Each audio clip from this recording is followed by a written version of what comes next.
In MMA, your teammates are the people you trust most. They know your weakness, they're in your corner, and they're supposed to have your back no matter what. We have brotherhood. We know each other 25 years. But for the 7 fighters on this list, that trust was completely destroyed. You forget about your children, you deadbeat motherfucking dad! You a deadbeat! Maritza paid for our fucking shit! Affairs, financial betrayal, street fights, and lawsuits, all between people who used to call each other brothers. And it only gets worse from here. Tim Elliott and Kevin Croom trained together in Kansas City. They were so close that Kevin even had the badge of approval from Tim's daughter. Literally, like, one of my best friends comes over and plays with my daughter. You know, my daughter she would just randomly say, "Hey, could Kevin Croom come over and play?" And I'd invite the guy to come over and play with my kid. And Elliott even cornered Croom in bare-knuckle fights, taping his hands, working pads, preparing him for war. I went and cornered this guy in 2 of his bare-knuckle fights. I held pads for him. I taped his rounds. I game planned for his opponents. I watched tape and paid my own way to get out there, paid for my own meals. Then, Elliott found out Croom had been sleeping with his wife their entire marriage. I accused Gina of having something with Kevin Croom before, and she always said no, and I didn't have any proof, so then I always felt bad about that. Well, then later this lady showed me hundreds of texts describing everything, and what I released is actually pretty light for what actually happened. And later on down the road, she told me that it all started on the wedding night. For months, Elliott said nothing. Every time a fan asked about Gina, every time someone in the media brought up Croom, he covered for them. He carried the weight of their secret to protect 2 people who had already betrayed him. But eventually, he posted the wedding photo, told the full story, and made it impossible to ignore. His wife never publicly commented on it or refuted it, and neither did Croom. And by that point, Elliott had already lost the house and was sleeping in his car. So there was a moment that I was worried that I was going to end up going to jail because I know where this guy lives. Like, Sure. I know a lot about him. I'd already given up my house and, was staying in my car. So it was one of those situations where I was just so glad that I had a kid, because that was the only thing keeping me out of trouble. Like, my daughter, knowing that she needs me. One former teammate almost took everything from him. But next, things got heated when 2 fighters from the same country were forced against each other by the UFC itself. See, in Russian combat sports, there's an unspoken rule. You don't fight your own. And Sergei Pavlovich and Alexander Volkov had trained together back in Russia, sparring in the same rooms, preparing for the same kind of opponents.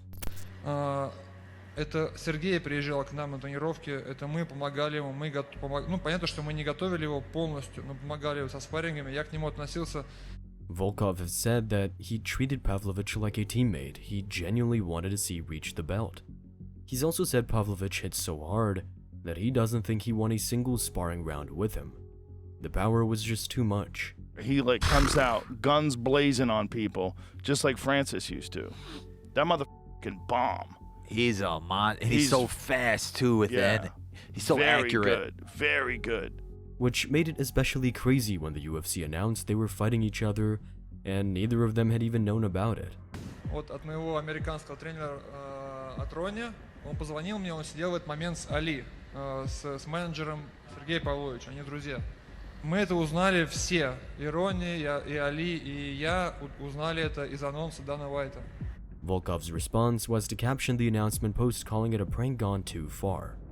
It wasn't. Both guys claimed they only agreed to the fight after being told the other had already said yes. Each one felt like they'd been tricked into a corner, forced to accept or look like they were backing down from a teammate they'd already outworked in the gym. By the time they stood on the scale in Saudi Arabia, that frustration had nowhere left to go. They went back and forth in Russian, arguing about who agreed first and who had been lied to. 2 men who genuinely respected each other, now publicly questioning whether that respect had ever been mutual. Volkov won clearly on the night, and when he walked over to shake hands, Pavlovich shoved him in the chest and walked off. But what happens when the betrayal is something a lot more personal? Artem Lobov cornered Conor McGregor, sparred with him through every major camp, and when Conor offered to pay him, Lobov turned it down every time. I was the only one to never accept a cent from him. There would always be money paid to everybody that done the comps, and rightfully so, because it was hard work. But I would always turn it down and say, Conor, I'm not taking this. You know, you're my brother, and I'm not taking, you know, money for training for you. His words were that McGregor was his brother, and you don't take money from your brother. I feel I showed him unmatched loyalty. You know, I would dare for him to name anyone from all of his mates now, before, whenever, who was more loyal to him than I was. McGregor returned the loyalty. He coached Lobov on The Ultimate Fighter, helped him get a UFC contract, and brought him along for the ride during the biggest years of his career. Artem was extremely loyal to Conor, and Conor, I think, was very loyal back to him, and you saw the emotion when Artem would win, and you saw the emotion when Conor would win, and that's not fake. And you can see just how close they were because of how Conor reacted when everything kicked off with Khabib. Lobov had been trash-talking about Khabib in interviews for months, calling him out. Then Khabib found him alone in a hotel lobby in Brooklyn during fight week and slapped him. Lobov called Conor almost immediately. Literally, as soon as this happened, I get the message from Conor, I'm on the way. Okay, so you knew that he was getting on the plane and bringing some other people as well and coming to Brooklyn. Well, I don't want to go into the details of, whatever, what I knew or what I didn't know, but yeah, he was on the way over, and I knew that he was coming over. Conor got on his private jet, flew to New York, stormed the Barclays Center with a crew, and threw a metal dolly through the window of the fighter bus. But everything changed, and it was all down to whiskey. Lobov claims that he came up with the concept for what would become proper number 12 Irish whiskey. He says he researched the market, negotiated with distilleries, and put the groundwork together before bringing it to McGregor. In return, McGregor allegedly promised him 5% of any future sale. There was never any official contract, just a handshake between brothers. Lobov was even offered $1 million to walk away from that deal early. He turned it down, trusting the handshake. In 2021, proper number 12 sold to Proximo Spirits in a deal worth up to $600 million. When the deal went through, McGregor made at least $125 million. Lobov says he received nothing. He filed a lawsuit in Ireland's High Court in 2022, seeking 5% of McGregor's share of the sale proceeds, estimated at several $million. On the flip side, McGregor's team denied any agreement ever existed. And Conor being Conor, he went further than that on social media, calling Lobov a rat, a snake, and at one point challenging him to a gym fight. Conor publicly went out and tweeted and told Artem to meet me at Straight Blast Gym. We're going to fight it out tonight. We're going to fight for that whole damn lot of it. Every penny you think you're owed is on the line. Just come down here and win this fight. Lobov was a lot more measured. He said the man coming after him on social media wasn't the same person he'd known at SBG. The Conor he trained with, sacrificed for, and stood beside through everything, he hoped that version of him would come back someday. This is one of the great friendships in the sport. One of the true, at least in my opinion, genuine, authentic friendships in the sport. No one wants to see this go down the path that it's going down. As of right now, the lawsuit is still active, a decade of genuine loyalty, and it's going to end in a courtroom. But the next two fighters on this list didn't need lawyers. They trained together every single day, pushed each other to the top of the sport, and then it got really ugly. When John Jones arrived at Jackson Wink in 2009, Rashad Evans was already a former UFC champion. Evans took him in and they trained together daily, sparring constantly, and Evans even publicly predicted Jones would one day hold the belt. He came to the gym and, he was great, and he was great to the point where he was just like,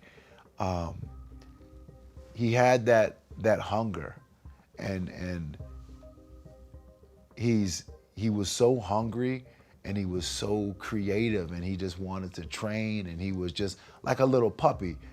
Then Evans got injured pulling out of a title shot against Shogun Rua. Jones asked for his blessing to step in as replacement. Evans gave it.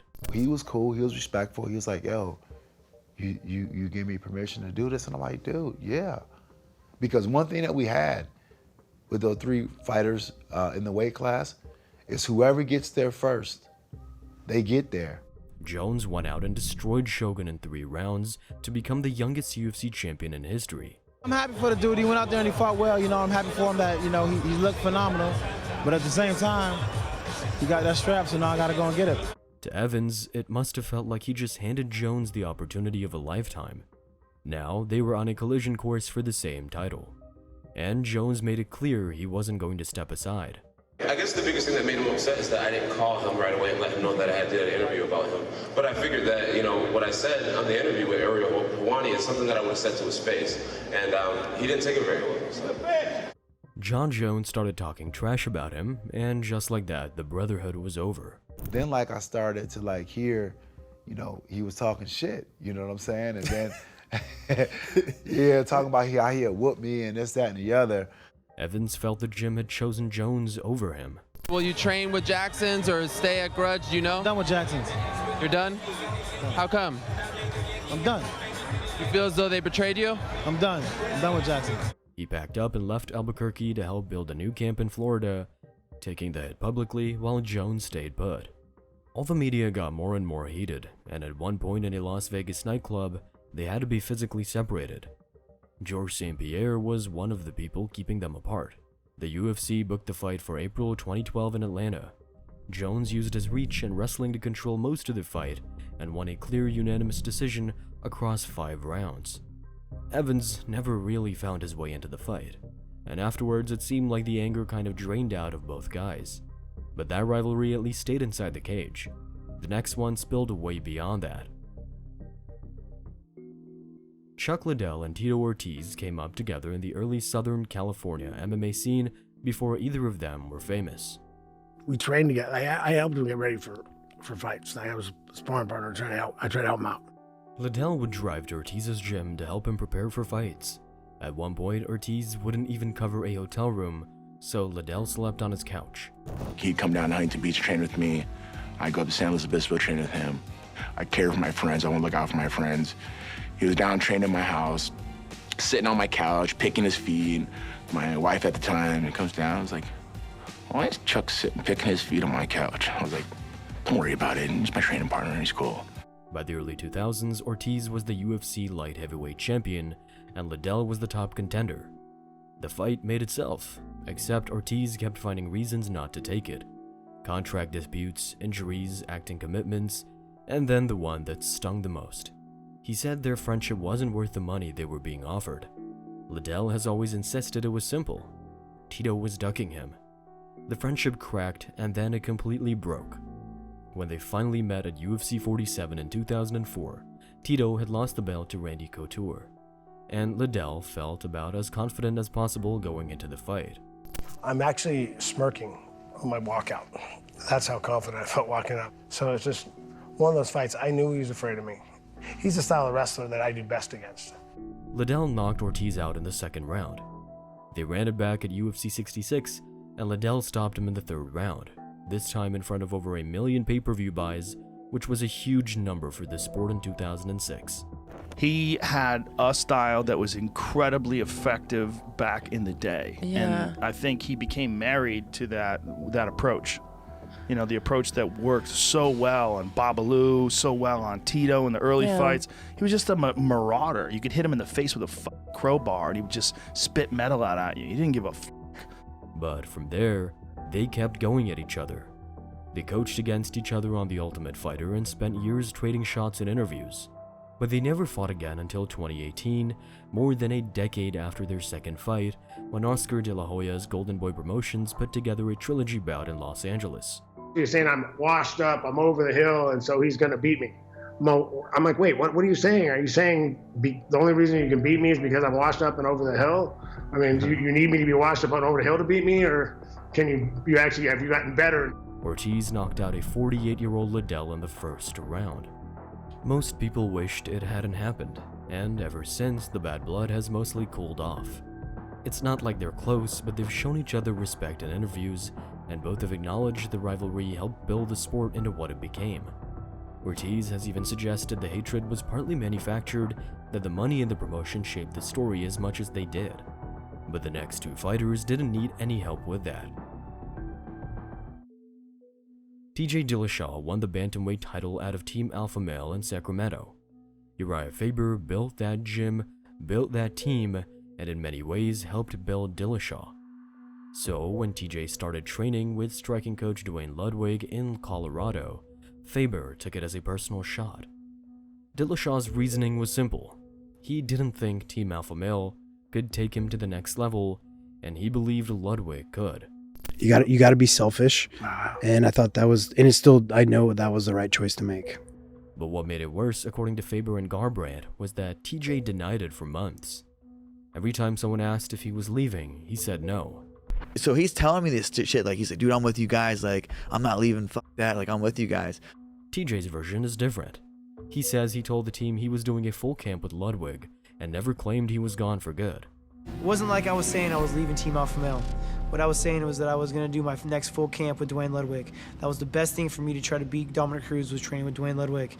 And I just, couldn't take it. Couldn't take that I chose Dwayne over him and kicked me off the team. The situation might have stayed internal if the UFC hadn't booked Faber and McGregor as opposing coaches on The Ultimate Fighter this same period. McGregor started poking at the Alpha Male camp, calling TJ a snake in the grass. Garbrandt was still a young prospect trying to prove his place in the team, and he stood up to McGregor directly in defense of the gym. That's why I can't let you sit and talk about TJ without saying something, cuz boy, that's loyalty. Well, you gonna do something about it? What you gonna do? I'll do something about it. Well, do something then. Do something then, you. Do something then, you. Phil. Eventually, the Alpha Male camp fully turned on Dillashaw. They accused him of giving teammate Chris Holdsworth a deliberate cheap shot in sparring that ended his career. And I guess Chris choked him out, and TJ got out and beat him in the back of the head. When he's down on the mat. When he was down on the mat. In a grappling match? Or were they sparring MMA? It was sparring, but... Knees to the back of the head. That's what... Wow. After Chris submitted him. I mean, just dirty shit. Like, I've been... A couple times I told... So Chris let him up. Let him, submitted him, let him off, and then TJ kneed him in the back of the head? I don't know if that's exactly how it was. I remember seeing the whole thing. I don't really want to get into this because it's Chris's gig, man. Yeah, that's fine. But we already got into it. Yeah, we already got into it. Just... But yeah, so... We're talking about TJ being a cheap shot. That's what caused him...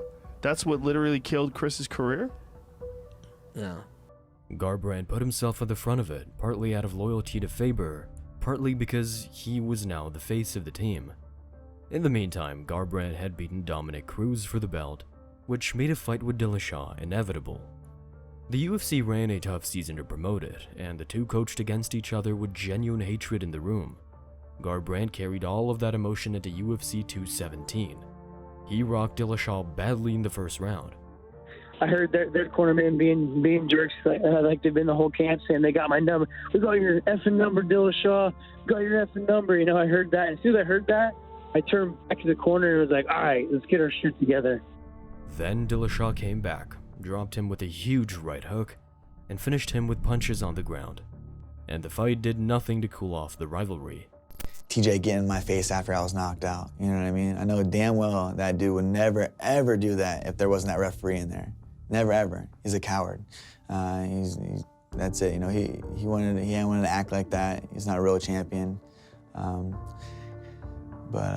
Yeah, getting in my face like that and then flexing on my coaches, it's cool. I'm going to remember all that, and that's what motivates me in training.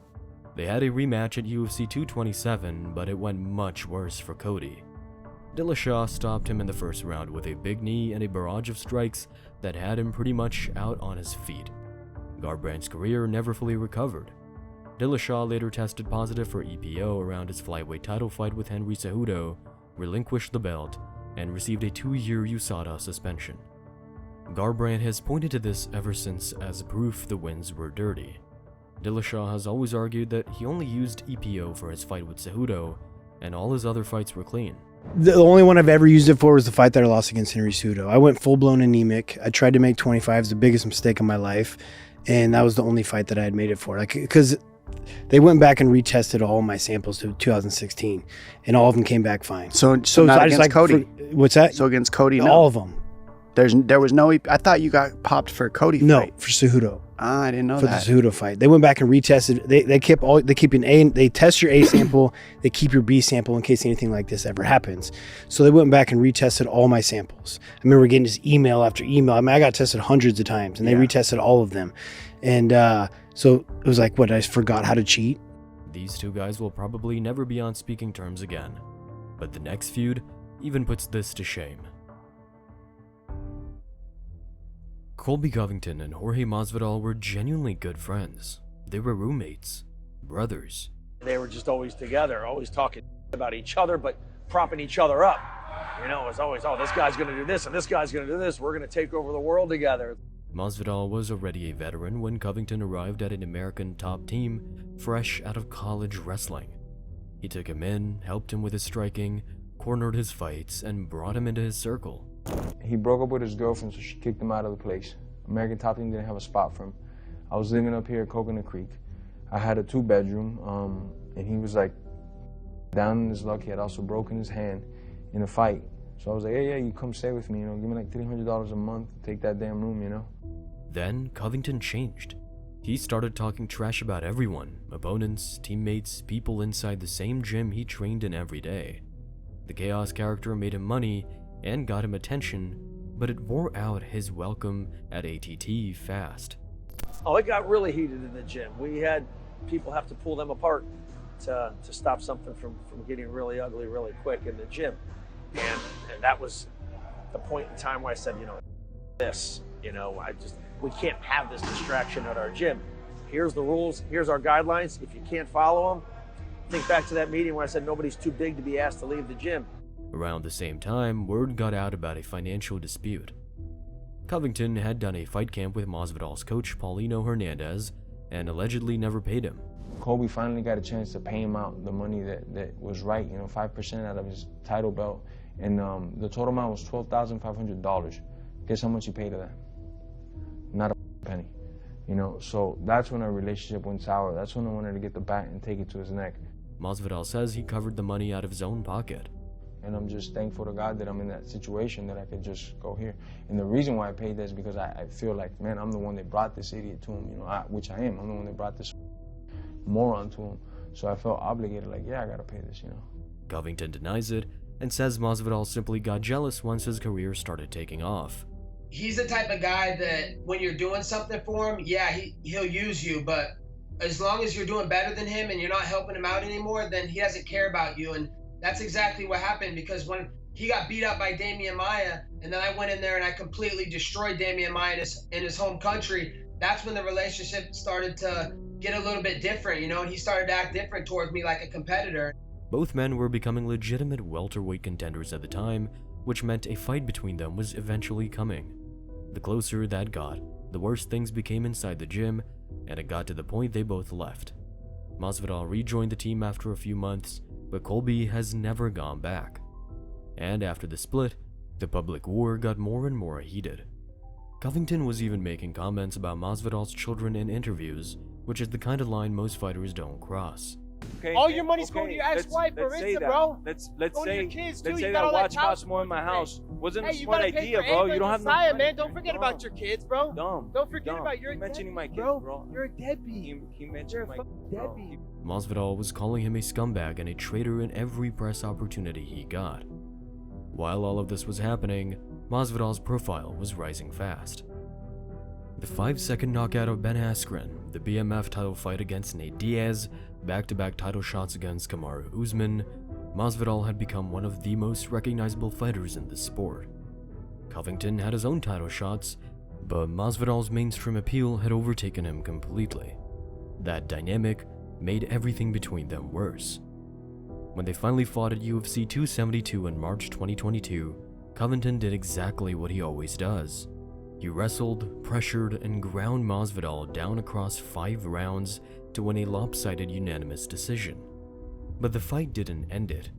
Just over 2 weeks later, outside a steakhouse in Miami Beach, Masvidal approached Covington and punched him in the face, breaking his tooth. Not everybody is to be played with in certain ways, DC, and I don't really know any other way to put it. That sometimes being the villain, or sometimes building a fight, sometimes making sure that you say certain things that gets people interested in the match that's supposed to take place in the octagon, sometimes that goes over the line, and not everybody is okay with letting it be there. Masvidal was arrested and eventually took a plea deal on misdemeanor battery with no jail time. Covington filed a civil lawsuit and is pushing for a jury trial. After all those years of friendship, this is where it ended up. And the worst part is, neither of them probably saw it coming when Masvidal was showing Covington the ropes at ATT all those years ago. One fighter who never had that problem with his teammates was Sean Strickland. He's been one of the most controversial fighters in the sport for years, but no matter what he says or does, The UFC just can't seem to cancel him. To find out how he turned that into a superpower, check out this video next. Thanks for watching.